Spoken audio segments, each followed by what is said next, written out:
Magandang araw sa inyong lahat. Ang kwentong inyong matutunghayan ngayon ay tungkol kay Tanya at sa isang vendor. At ito ang kanilang kwento. Mahilig gumimik ang dalagang si Tanya. Palibhasa, sustentado ng mga magulang at kapatid. Kung saang bar at gimikan napapadpad ang dalaga kung wala itong pasok. Maayos at disiplinado naman ang dalaga sa pag-aaral, na ngayon ay nasa third year college na. Maganda, matalino at talaga namang kabigha-bighani ang ganda ni Tanya. Isang gabi, nagkayaya ng mga kaibigan nitong magtungo sa Malate upang gumimik ng Sabado. Sanay na din naman si Tanya sa paumagahan sa labas at alam naman ito, kaya niyang umuwi nang hindi nalalasing. Kumbaga, kayang kontrolin ni Tanya ang sarili sa pag-inom ng alak. Ngunit may isang gabi na talagang tinamaan ng matindi ang dalaga. Hindi lang ng alak, kundi pati na rin ng bogli. Nagtungo ang magkaibigan sa isa sa mga bars sa Malate. "Hello mga Miss Beautiful, nakita ko ulit kayo. Tagal nyo nang di napapadpad dito ah." Bungad ng isang lalaki na ang edad ay nasa pagitan ng 38 to 40 anyos. "Ay hello, Kuya Ronnie. Long time nga, napagdesisyonan lang namin na bumalik dito kasi ayaw naman namin na masyadong maingay. Gusto namin yung chill lang at yung walang ingay." Tugon ni Ellis na isa sa mga kasama ni Tanya. Tulad ni Tanya, maganda at sexy din si Ellis. Bukod dito, mapapansin din ang naglalakihang mga kabundukan nito na di mo akalain na ito ay third year college lamang. "Buti na lang nakita ko ulit kayo ma'am," ani ni Ronnie. "Hi kuya, kumusta? Tagal na nating di nagkita." "Hehehe," sabat ni Tanya sabay lapit sa lalaki. Malapit si Tanya sa lalaki. Magaan ang loob ng dalawa sa isa't isa. Kung mag-usap ito, talaga namang close na ang isa't isa. Sabay akbay naman ang dalaga kay Ronnie na tumama na ang mga buntok nito sa braso ng lalaki. Naramdaman ito ng lalaki kaya't dumaloy ang isang kuryente sa buong katawan nito at umabot sa kanyang harapan upang unti-unti itong mabuhay. Lalo pang dumiin ang dalaga sa pagkakaakbay at pinanggigilan pa nito ang lalaki. Kita naman sa mukha ng lalaki ang pagkagulat sa nangyari. "Sige Kuya Ronnie, mamaya na lang. Doon muna kami sa loob. Mainit na din kasi dito." "Siya." Sabay tanggal ng dalaga sa pagkakaakbay at naiwan sa braso ni Ronnie ang halimuyak ng dalaga. "Grabe, ang sarap mo Tanya," sa isip-isip ni Ronnie. Sinundan na lamang nito ng tingin ang mga dalaga papasok sa loob. Minsan naiisip ni Ronnie si Tanya at ito'y nagbimilagro sa kanyang kwarto. Naiisip niya ang tuwing pag-akbay-akbay sa kanya ng dalaga at pagtama ng mga bundok sa braso ni Ronnie.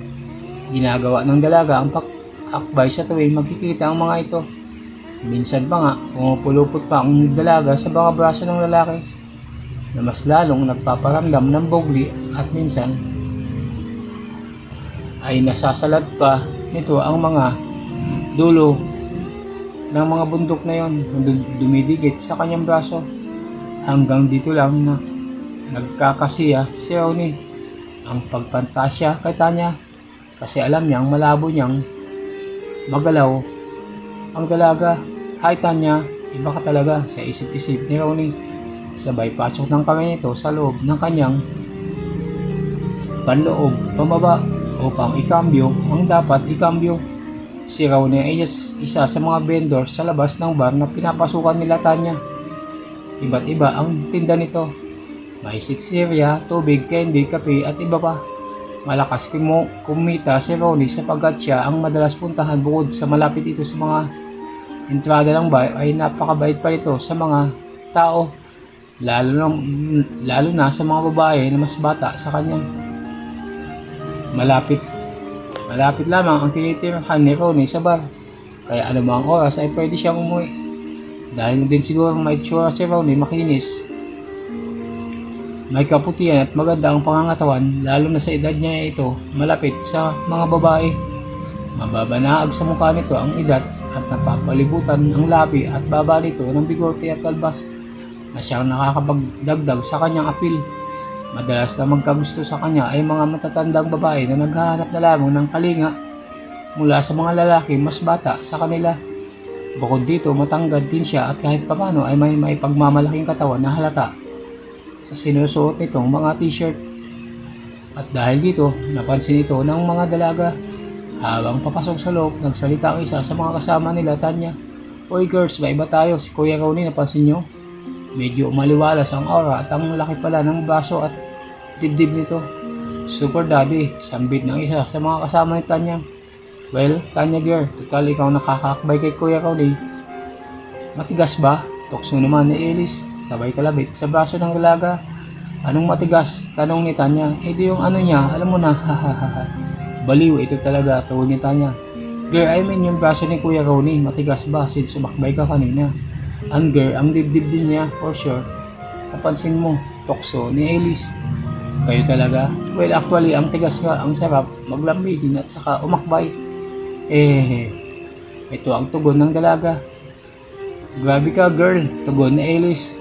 "Hahaha, nagtanong kayo, di sumagot ako." Tanong, tugon ni Tanya. "Well, pasado na siya." "Pasado na ba siya ang daddy, right?" tanong ng isa sa kasama nila habang naghahanda na silang maupo sa lamesa ang kanilang nakita. "For me, it's a yes," tugon ni Ellis, sabay upo sa upuan at sinyas ng thumbs up kay Tanya. "O ikaw Tanya, total ikaw naman ang pinaka-close kay Kuya Ronnie, anong masasabi dun?" "Anong masasabi mo?" tanong ng isa. "Well, actually, yeah. Ganun na nga. I know it girl," sabi ni Ellis. Nilapitan na sila ng server at kinuha ang kanilang order. Ilang saglit lang ay dumating na ang order nilang chips at isang buting tequila na may 3 shot glasses. Tuloy sa inuman ng mga dalaga sa loob. Di na napansin ng mga dalaga. Nakakailang bote na sila. Bukod sa naunang tequila ay sumunod ang isang beer at bumili pa ang mga ito ng Jack Daniels. "Okay ba kayo girls?" tanong ni Ellis habang tinatagayan ang sarili. "Medyo pa, daw nakakaramdam na rin ako ng tama," tugon ng isa nilang kasama. "Tingin ko may tama ako, umiikot na ang paningin ko," tugon naman ni Tanya na tumingin sa bote at napangisi na lamang nang makita paubos na ito. Sa tansya niya, mga 4 na shots na lang ay mauubos na ito. "O sige, tumigil ka na. Ubusin na lang natin ito tapos uwi na tayo," payo ni Ellis kay Tanya at tinabihan niya ito. Nang maubos ang iniinom nilang alak, napansin ng dalawa na tahimik na si Tanya. "Tanya, okay ka pa ba? Kaya mo pa bang umuwi?" tugon ni Ellis. Bagamat nakapikit si Tanya ay nakaramdam pa ito sa kanyang paligid. "Oo, kaya ko pa naman umuwi. Huwag kayong mag-alala." Paniguro ni Tanya. "O sige, mag-bill out na ako para makauwi na tayo," sagot ni Ellis. Naghanap ito ng waiter at suminyas ng bill out. Napatingin ito sa kanyang cellphone at nagulat nang mag-aalas 3 na pala ng umaga. "O gas, ang tagal na pala natin dito." "Mag-aalas 3 na," sambit ni Ellis. "Tamang-tama, uuwi na din tayo," sambit ng isa nilang kasama. Maya-maya dumating na ang bill nila at nagbayad. "Mag-CR muna ako bago tayo umalis," ani ni Tanya sabay tayo. "Gusto mo samahan kita?" paanyaya ng isa nilang kasama. "Okay lang ako, huwag ka mag-alala. Kaya ko pa naman maglakad." "Sige, message mo na lang ako pag need mo ako doon sa banyo." Tumayo na ang dalaga. Iniyon ang bag ngunit kinuha ang cellphone nito at nagtungo sa CR. Maayos pa naman ang paglalakad ng dalaga. Ngunit alam nito kung tinuloy pa niyang ubusin ang alak, paniguradong babagsak siya. Nang nasa loob na ito ng CR, napansin niyang punuan ito. Kaya naghanap ng dalaga ng bakating cubicle. Nakita nito ang dulong cubicle na bukas. Kaya nagmadali itong pumasok at nilak ang pinto. Naupo muna ang dalaga sa inodoro. Nag-isip-isip hanggang susumagay na lamang dito ang tanong tungkol kay Ronnie. Mabait si Kuya Ronnie. Bukod doon, ang sarap nga, hagka ng mga braso niya matigas. Ang naglalaro sa isip ng dalaga. Ilang saglit pa ay may kung anong naramdaman ng dalaga. Para itong nasusuka. Di pwede ito. Di ako pwedeng masuka. Nahihirapan ako makauwi nito kung sakali sa isip-isip ng dalaga. Pinipigilan ng dalaga ang sarili upang di masuka. Kaya nag-isip ito ng ibang bagay. Bigla na lang umulit sumagi sa isip niya ang mga braso ni Ronnie at ang naglalakihan nitong dibdib. Biglang lumiwanag ang kapaligiran ni Tanya. Pagkatapos nito ay bumukas ang pinto. Nagulat ito. Ilang saglit pa ay isang anino ang nakikita niyang papalapit sa kanya. Kinabahan ng dalaga kaya bahagyang umurong ito paloob pa ng cubicle. Ilang saglit ay nakita niya ang paa. Paa ng isang lalaki na katsinelas na unti-unting naglakad patungo sa kanyang cubicle. Huminto ang lalaki sa tapat ng kanyang cubicle.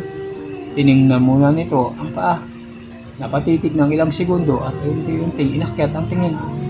Napansin nito ang naglalakihang binti hanggang sa umakyat ang tingin nito sa puting panloob na suot ng lalaki at napansin niyang ang laki ang nasa loob nito. Napalunok ang dalaga habang unti-unting umakyat ang tingin. Sa pag-akyat ng kanyang tingin, namasdan niya ang mga balahibo doon. Nakaramdam ng kakaibang init ang dalaga. Dahan-dahan ulit nitong inakyat ang tingin at sinundan nito ang balahibong nandun. Dumating sa pusod ang tingin ni Tanya at nakita nito ang bagay na yon. Sa pagkakataong ito, unti-unting uminit ang katawan ni Tanya kasama ang kanyang tenga.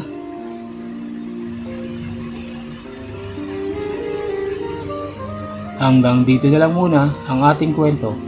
Kung nagustuhan nyo ang kwento sa araw na to, ay huwag kalimutan mag-subscribe, like at comment para updated kayo sa mga susunod pang mga videos. Hanggang sa muli, maraming salamat.